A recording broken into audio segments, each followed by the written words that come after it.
money to the IRS. How much does he owe? It's in the $20+ million range. It's a lot of money, man.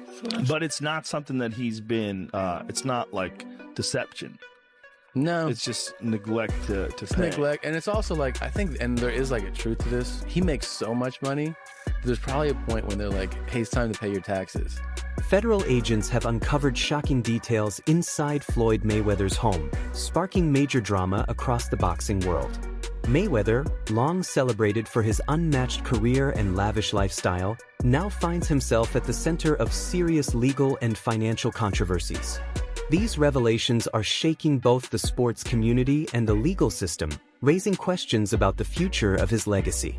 And you go like, all right, here's a check for $25 million. That's an incredible amount of money. And then they go, that's true, but you owe 50 more. And he's just like, that can't be right. I've given you $25 million. Yeah, he's bought over 100 luxury cars from the same dealer and always pays in cash. He has $15 million worth of cars. Congrats. You can sell. The undefeated champion, who built an empire through his dominance in the ring and sharp business moves, is now facing allegations that could stain his reputation. His financial dealings are under intense scrutiny, leaving fans and critics alike wondering how deep these troubles really go. So I found out from a source, Floyd Money Mayweather can't leave Dubai because him and his sidekick, they had stole millions of jewelry last time they was out in Dubai. So when he try to leave, it's gonna run through the system, they gonna arrest his ass. So that's why Floyd Money Mayweather can't. Mayweather is currently entangled in a $4 million RICO lawsuit filed by Miami jeweler Leonard Solimanoff. The case, lodged in federal court, accuses Mayweather and his company, the Money Team, of fraud, civil conspiracy, breach of contract, unjust enrichment, and theft. According to the jeweler, Mayweather bought luxury watches, a diamond necklace, and a ring but failed to pay the full amount, leaving nearly $4 million unpaid. Text messages have been presented as evidence, adding weight to the claims. You don't think Twitter holds a lot of substance, but did you see some of the rumors flying around about Leonard might be leaving Mayweather Promotions? Man, I don't listen to none of that stuff. I'm doing what I do. Is there any truth to any of that? No. That's a resounding no. This lawsuit is just one piece of a larger puzzle. Over the years, Mayweather has faced multiple accusations of unpaid debts and financial mismanagement. If convicted under RICO, the penalties could be devastating, not only financially but also to his reputation. To make matters worse, fresh allegations of money laundering have surfaced, hinting at possible involvement in illegal financial activities. What I'm doing right now, that's what I do every day. Shop. I remember like a couple bucks. Greg, come with me.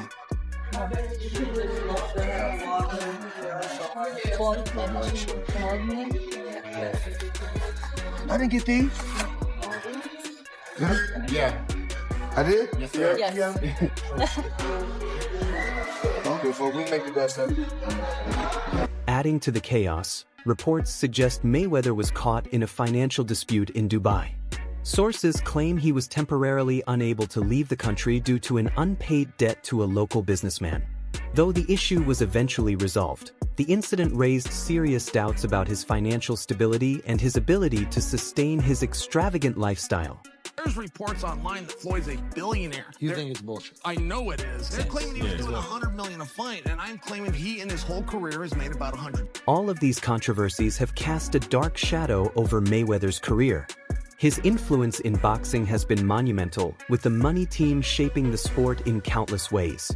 But if these allegations lead to convictions or heavy penalties, his empire could crumble. Fans and insiders are left wondering, will Mayweather survive this storm, or is his empire on the verge of collapse? Did you see the Mayweather-Gotti thing yesterday? So John Gotti, the mobster, his grandson, the brawl. he was holding. So Floyd is just piecing him up. You know, I mean, even at 46, he's the greatest of all time. And this kid is really an MMA fighter. He's a tough guy. He caught Floyd a couple times, some little shots, but mostly he's just getting boxed up by literally the greatest boxer of all time. But he was holding on quite a bit and wouldn't let go and was trying to like hold and clinch and hit, which is something you can do in MMA. So he's protecting himself from Floyd, but he's not letting go. And so Kenny Bayless gets tired of him not listening and not letting go. And he pushes him off and he says, that's it. I'm stopping this fight. That's it. You won't listen to me. I am calling this fight. So he goes crazy and gets away from Kenny Bayless and just starts wailing punches at Floyd. Look at Floyd catches him with a counter right there. It became amazing. The drama doesn't end there. One of Mayweather's most controversial decisions was firing Leonard Ellerbe, a move many now see as a huge mistake. Since their split, Ellerbe has been revealing explosive details about Mayweather and the inner workings of his promotion company. Floyd Mayweather fought another exhibition against Gotti last Saturday. A real the crowd booing in the arena at the end. But in the middle of the second round, Floyd literally had the referee swapped out. He didn't like that the referee told him to stop hitting behind the head. Floyd is used to having the refs do whatever he wants, and he wasn't getting his way this time. It was so embarrassing. Floyd, you're 50 years old. You're a legend in the sport. I've stood up for you in countless interviews, including Shannon Sharp's podcast last week. But you have to stop embarrassing yourself with these exhibitions. I know life is hard. I know life is expensive. But come on, dude, put your legacy first. Nobody wants to remember you like this. And it gets worse. Your jeweler filed a lawsuit against you in Miami. And many are saying you're gonna have to sell off your assets. I hate seeing this happen, bro. The fallout stemmed largely from Ellerbe's close relationship with Gervonta Davis, who eventually parted ways with Mayweather Promotions. Tensions escalated when Floyd's uncle, Jeff Mayweather, revealed that Floyd pressured Ellerbe to pick sides. Ellerbe confirmed these claims, adding that Mayweather still owed Davis $33 million. Acting as a mediator, Ellerbe prevented Davis from suing, but once Davis prepared to file a lawsuit after his win over Frank Martin, Floyd abruptly fired him. And Floyd was that guy, and the two worlds collided, and we used that as a platform for Floyd to go on to become the biggest star in the sport. This one's different because, social media. That decision backfired. Now, Mayweather faces another lawsuit, with both him and rapper Tyga accused of failing to pay for luxury jewelry. Miami jeweler Leonard Solette claims Mayweather owes nearly $4 million for items including Audemars Piguet, Richard Mille, and Rolex watches, along with a diamond ring and necklace. Despite partial payments, the balance remains unpaid, fueling yet another legal battle.